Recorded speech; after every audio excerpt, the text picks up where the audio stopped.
You're listening to The View from Up Here, an equipping podcast by Viewpoint Leadership and Development. Our vision is to cultivate a change in the way the world views leadership and development. And our mission is to foster better leaders through a modern approach while developing individuals into their true selves. My name's Brad Walbridge, your host for our time together. And joining me in our conversations is our president and founder, Josh Trout, and our COO, Joel Archeri. I want to welcome you back to The View from Up Here. With you as always, Brad Walbridge, joined by Joel Archeri and Josh Trout. We have the privilege of being joined on our show today by Jay Blankenship. Jay, welcome. Thank you very much. Jay, you're with the South Carolina Department of Commerce, right? That's correct, in the Workforce Division in charge of the Greenville region. Yeah, can you tell us just a little bit about that role and how you got into it? So basically the role that I actually hold right now is I touch everything from K-12 through employment. Okay.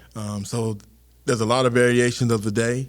There's a lot of the great things that go on, but most importantly, I try to make sure that I use those connect points to help build a global competitive workforce, especially studying our younger generation. Yeah. And trying to make sure that they have access to information and opportunity so that then they can compete globally.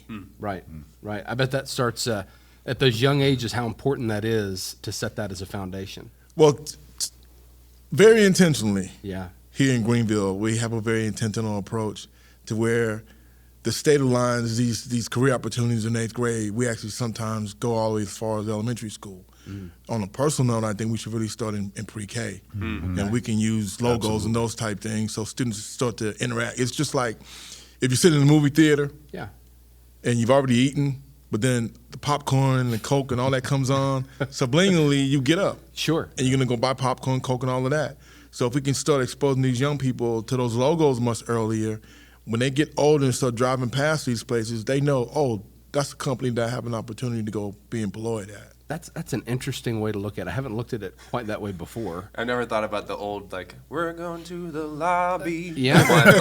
But approaching that with the workforce. Yeah, and how to trigger that for them as they grow older and just start to build those patterns of, all right, what do I want to do with my life? Where do I want to work? How do I want to be engaged in the workforce? Well, it's just like an athletic event. Yeah. Logo. Yeah, sure. And these kids at 3-4 years old knows what a tiger paw is, and then what a Gamecock logo is. That's a good point. And we can do the same thing with workforce. We just have to be very creative and innovative. How do we make the touch point, make the touch point real? And we real quick, we talk about education, how that age group, that's the most vital time of their lives to soak things in. So that makes complete sense. That's correct, because the older that young person gets, as we did, their thought process, their beliefs, their patterns are already built.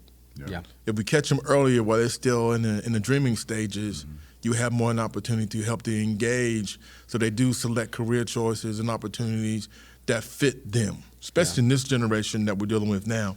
With the millennials and Gen Z's population, it's a totally different generation than the generation that I grew up in. Right. And that we all grew up in. Yeah. And these kids have already grown up with a set of core values, and they've already thought process at 3-4 years old, how to use technology.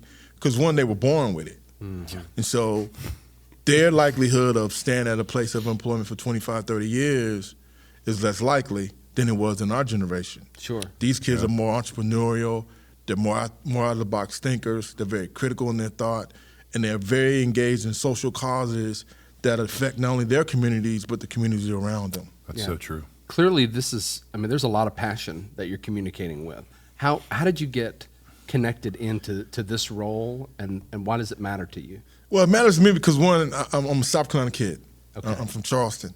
And so I remember the old adage of in education being 50 and being in grad school at the University of Tennessee where individuals say, okay, how did he get here in this business program coming from a state that's number 50? And I always had this edge to say that, how do we prove them wrong?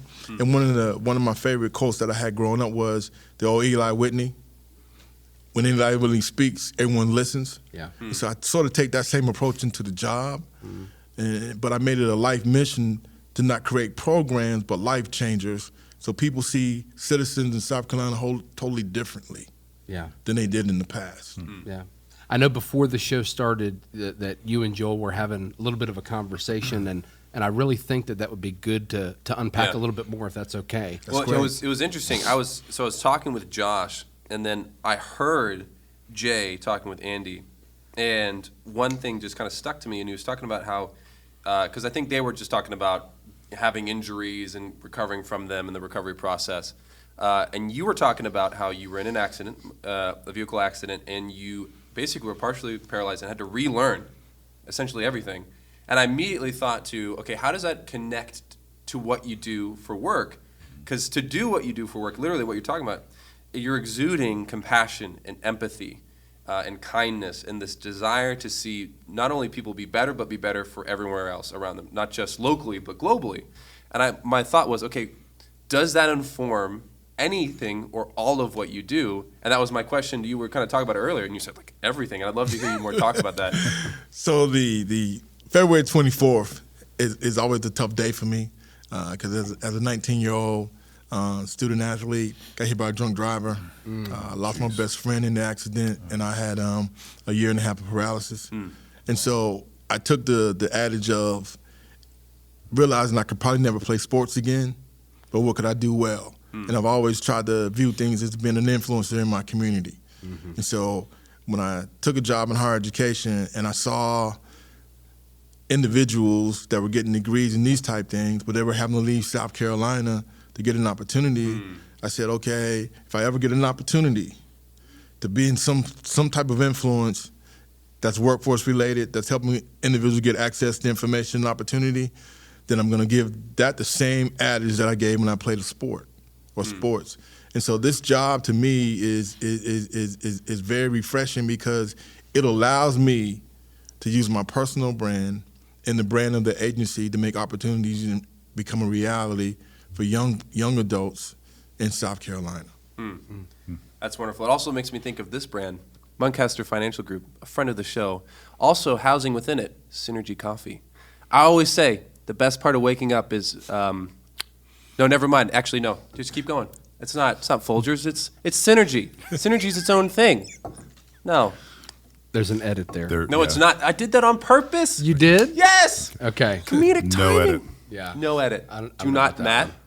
Do not edit it. We love you, Synergy Coffee. Keep going. I did have a thought, though, with what you just said.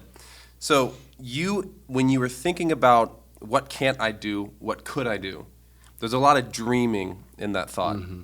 We love to dream as leaders. We love to dream about what could we see change in this environment, and we think about various elements. So we've had people on the podcast that talk about special education, that talk about the financial sector, that talk about a city itself, and for you're talking about the workforce. What's your dream more now? Like, if you could dream even more than you already have about the workforce, what South Carolina could look like, what Greenville could look like, what would it look like to you? I think the world is getting a taste of what Greenville can be, and going forward. When we say Greenville, we're talking about the whole county, Right. but also what South Carolina can be. Yeah. But we have to be intentional. Yes. So there's a difference between being strategic and being intentional. We're very strategic, but we have to now take it to the point of being intentional, where there's some definable goal or outcome at the end of the day where we can see that fruit. Yeah. And hopefully, by the time I retire, I'll be able to see young people over past years that are now in positions of authority. Wow. They're making changes in their communities. They're making changes in their place of employment. They're making changes in their lives. Because, again, we want to create this workforce to create life changes, but not programs. We have a lot of programs that are great, but do they change lives? Yeah, because programs can make us feel good. Yeah. Right. That we've created something, we put something into play, but is it actually making an impact? And can we have the humility to recognize when it's not? See, I think the employer community is the biggest linchpin to a lot of this, because they have the resources. Yeah. And not only do they have the financial resources, but they have the influence. But the younger generation may not have the resources, but because they've grown up with technology, their workforce is all influenced by social media. Yep. Yeah. So I try to share with presidents and CEOs and other individuals that I deal with, even small businesses, understand the importance of social media and how it builds your workforce, or it can dissuade from people from going to your workforce. Right. Because this generation, the millennials and Gen Zers, they communicate by those gadgets that you have called cell phones and LinkedIn and Facebook and Instagram and Twitter and all of that. Right. And that's how they communicate. Yeah. So they're looking for places of employment where they can have that same freedom. Right. One thing about this generation as it relates to workforce, they want a quality of life. They're not stressing out over things. 3 to 5 years. So I tell employees all the time, you look at a young person's resume, you're going to see some non-consistency there because they're looking for opportunities that fit their narrative. Yeah. And so if we're going to have a workforce, I believe, that's going to be able to compete globally, it has to embrace some of the core values of the younger generation. Yeah. They're big on inclusion. They're big on equity. They're big on understanding that they bring value. May not bring the experience, but they bring the value, and then you work together to try to build that fit. Yeah. And I think we're seeing that.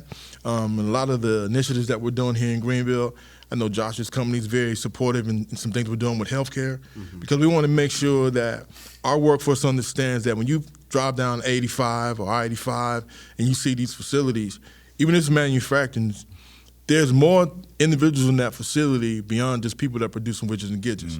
They need people in logistics and accounting and global supply chain, those type things.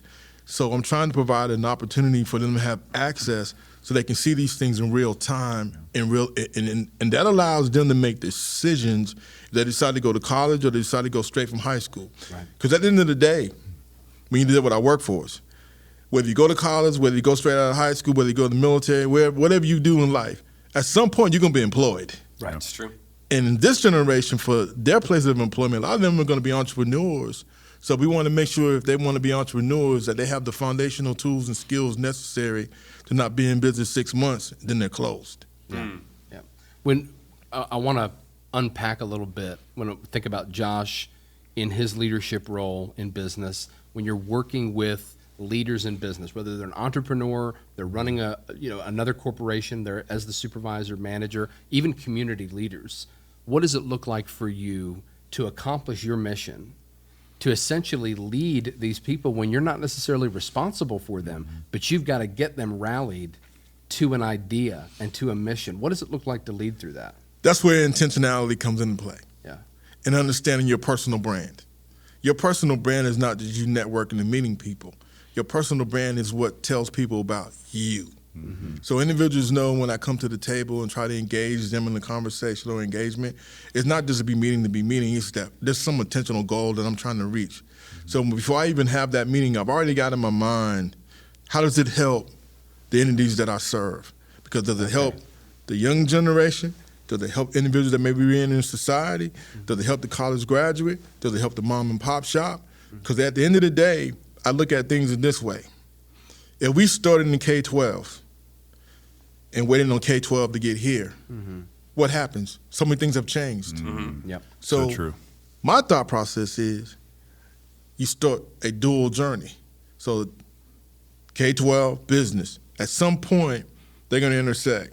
That allows them to have some commonality and common ground to where they can build. Because let's face it, this generation has already said that brick and mortar, most of their dollars aren't going to be spent in brick and mortar. They're doing it online. I mean, I spent all my Christmas this year, it was all hitting the button.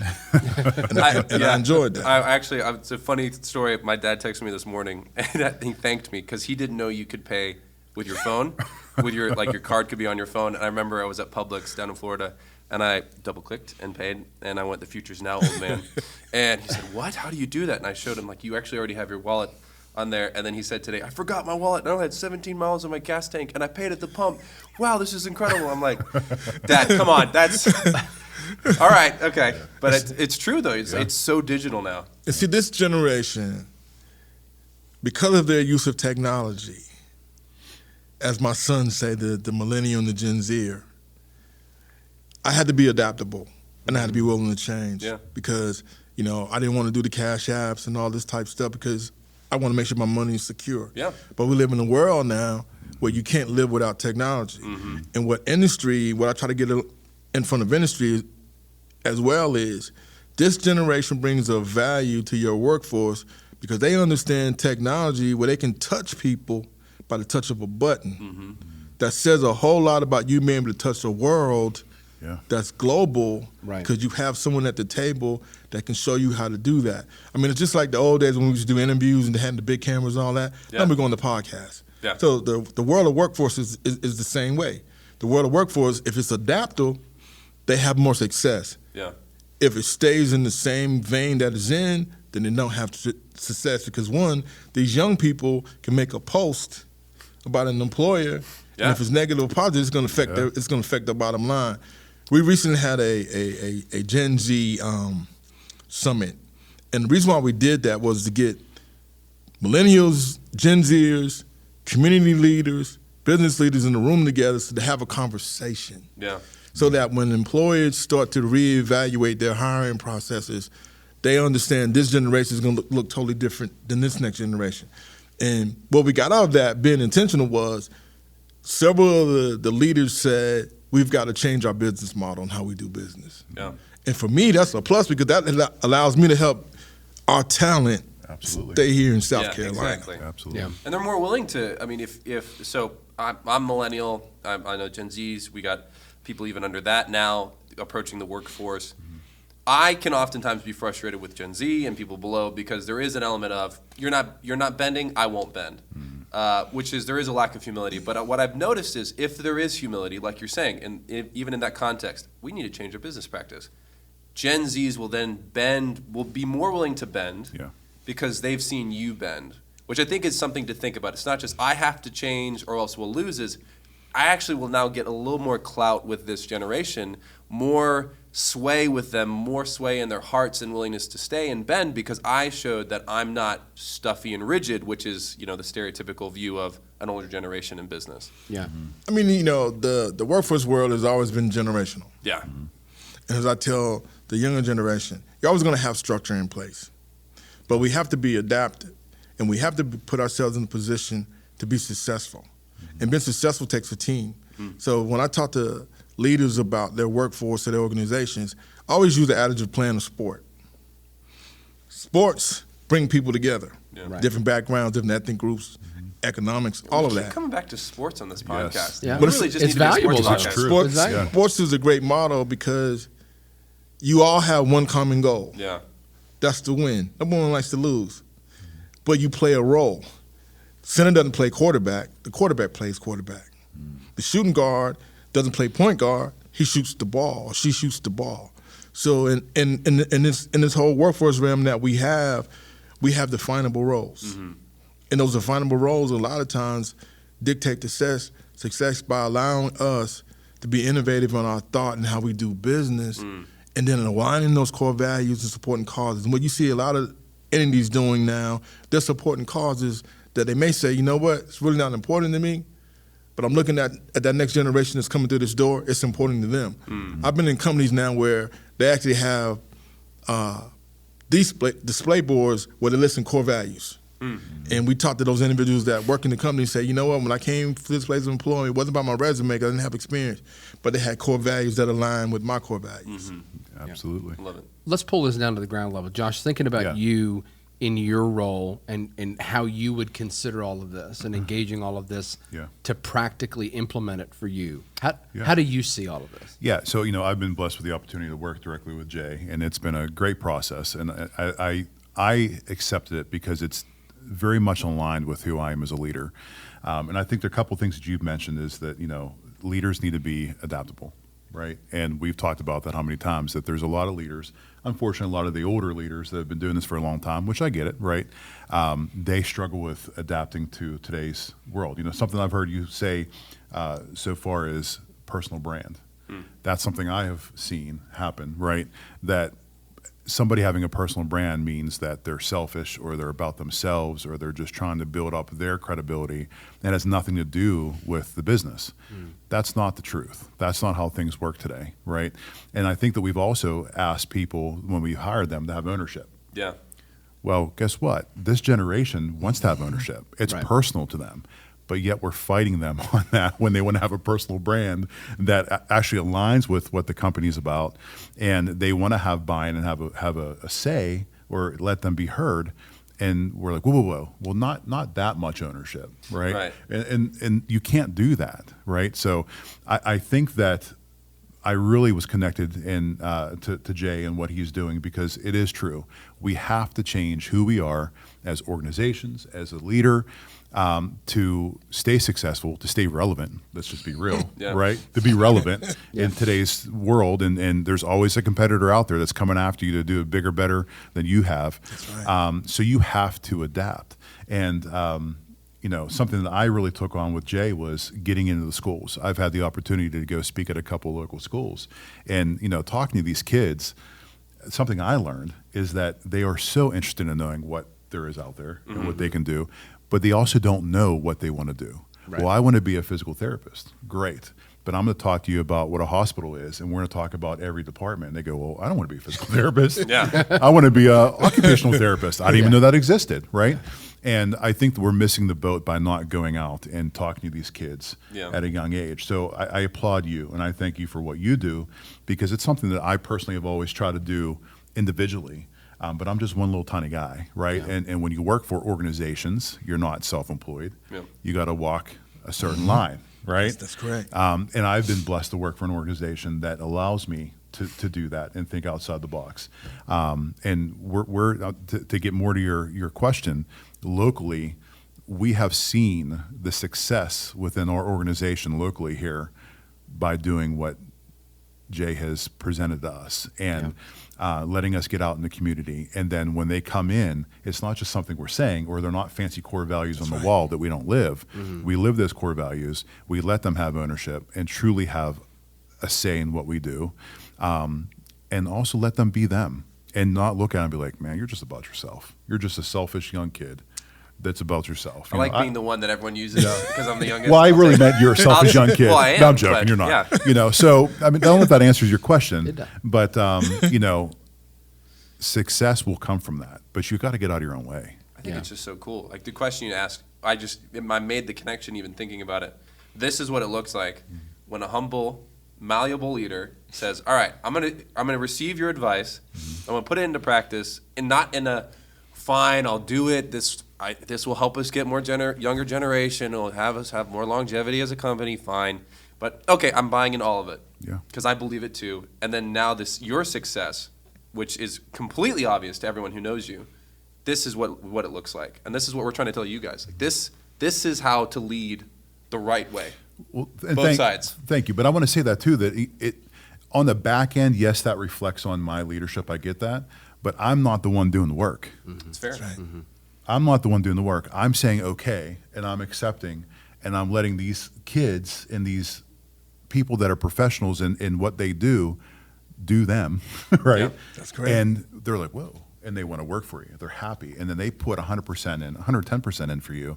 And of course, it's nice because it does reflect on me on the back end, but I'm not the one doing the work. Right. It's those Yeah. that are You're not an doing- obstacle. You're an open gate. Correct. That's right. Yep. And what you said is all relationship. Oh, It's about being humble relationship building. Yep. and building relationship. Absolutely. Amen. But that personal brand is important Yep. because when you're having discussions about anything in life, especially in workforce, if you haven't been vetted, all you're doing is making a cold call. Yeah. Yeah. But I've been blessed to be in a position where I can send an email or send a text and boom, there's a response Yeah. because they vetted me. Yeah. Correct. And those young people have taught me things that I would have never realized. I was talking to a younger person who's on my board and my two sons, and they said, with the pandemic, how you gonna adapt? Because you're used to giving out a card, doing this, doing that. I said, Facebook. They was like, oh, that's old people stuff. I mean, no slight on Facebook, but that's what they said. So they told No me, they comments. said, I did not say anything. they said, in your realm, use LinkedIn. Yeah. And I thought about it. And I said, well, I'm not trying to find a job. But then I had to think, it's not about me finding a job. It's about me having access to individuals who can employ Yeah. others. So as Josh knows and others know in the community, I post all the time on LinkedIn, thanking them, being humble because they've you on given LinkedIn? these young people an opportunity. And I've seen these young people now in places of employment, and it's actually changed their lives. Yeah. And some of those employers just say, hey, I met so-and-so because you had a partnership social that put young people with industry professionals and those type things. So we think very innovative out of the box, but it's all been intentional. Yeah. Brad, can I ask one question? sure. I'd like to go back to this whole personal brand thing, Why I bring that up is I have personally had some roadblocks for myself with that in the past. And I would love to hear a little bit more what your thought process is with the younger generation coming in, and what does that personal brand look like, right? We think about NFL players. We see it all the time. They're all about themselves. Well, they're part of a team, but they are about themselves to a certain point, but that's their brand. They're building their brand because guess what? As we saw with DeMar, that quickly, your career's over, right? So you have to prepare yourself for the future. That doesn't necessarily mean if you're building a personal brand that you're not committed to your employer. But I think that's intimidation, right? I think employers are intimidated by one of their employees building a personal brand because they're not committed. Right. And I think that's not a good way of looking at things. So can you kind of talk about that? So in my world of work of helping to build the relationship with all of our stakeholders, I've been very fortunate to work for an agency that understands that their personal brand gets me in the door. That goal selling that car gets me in the door. But they're not talking to the company's talking to me. So we have to be in alignment. Right. And so one watches the other. So if I have a bad day, it affects them. If they have a bad day, it affects me. And to your point, to these young people, that whole personal brand to them is because they're gonna go on social media and say, who is Jay Blankenship? When we grew up, there was no social media to go to. They're gonna go to social media and they can live in Indiana somewhere and say, who is Jay Blankenship? They're gonna connect with me, then they're gonna follow, they're gonna look at how does he move day to day? What does he really do? And they're looking at the things that I post and the things that I say. But also the businesses and leaders and communities that I engage with, they're reading the same things. I'm a very humble person, believe in team, believe in making sure that I'm very selfish when it comes to South Carolina. I want individuals to realize we have so much talent here in South Carolina that is not just a diamond in the rough, because it's a diamond in the rough because we haven't provided all the access of information and opportunity that we need to. So as like Josh said, they go into the schools, they go into the community. Then the outside of that is we bring them to them. So now it's a two-way street. You see what they do, they see how you live. Now they're saying, oh, I want to go work at that place of employment. Because all those individuals should have a good day. You never see me walking in the community engaging leaders on a bad day. For every day, for me, just by breathing is great. But selfishly, coming up in an environment where there was so much negative stereotype about South Carolina, it's been so rewarding of changing that narrative. And when young people see that, they don't see someone that says they've been in the job 6 months trying to change the narrative. They see somebody that has a roadmap of making this happen. That's awesome. I want to land the plane by asking you this. I want you to speak to the leader out there, whether they have a successful business or organization that is thriving, or they are pulling their hair out, or maybe there's no hair left.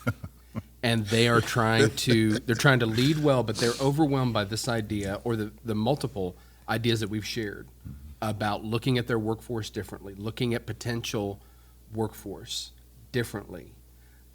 How do they take that first step through being overwhelmed and learning and all the things that they feel like they need to do? How do they take that first step towards this way of thinking?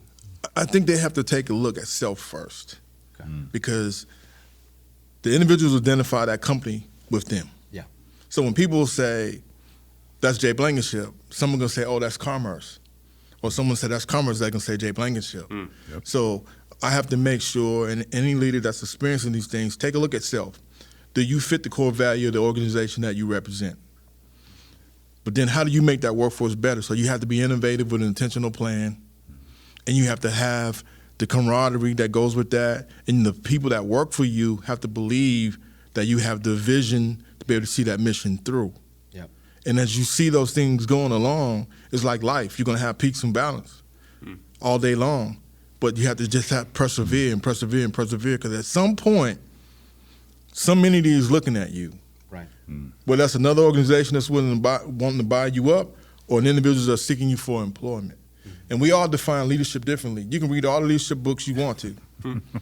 Leadership, for me, is intrinsic. And my leadership style is not the style for everyone. Right. My style is I'm very humble. I love people. I love having conversation with people. I love being able to say that, hey, that's a South Carolinian right there.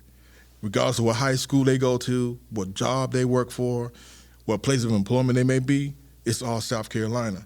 And what I try to tell leaders is I work in a system. So if a kid in traditional brick and mortar has to get the same opportunity as a kid that's homeschooled, virtual school, or charter school, for me it's a system.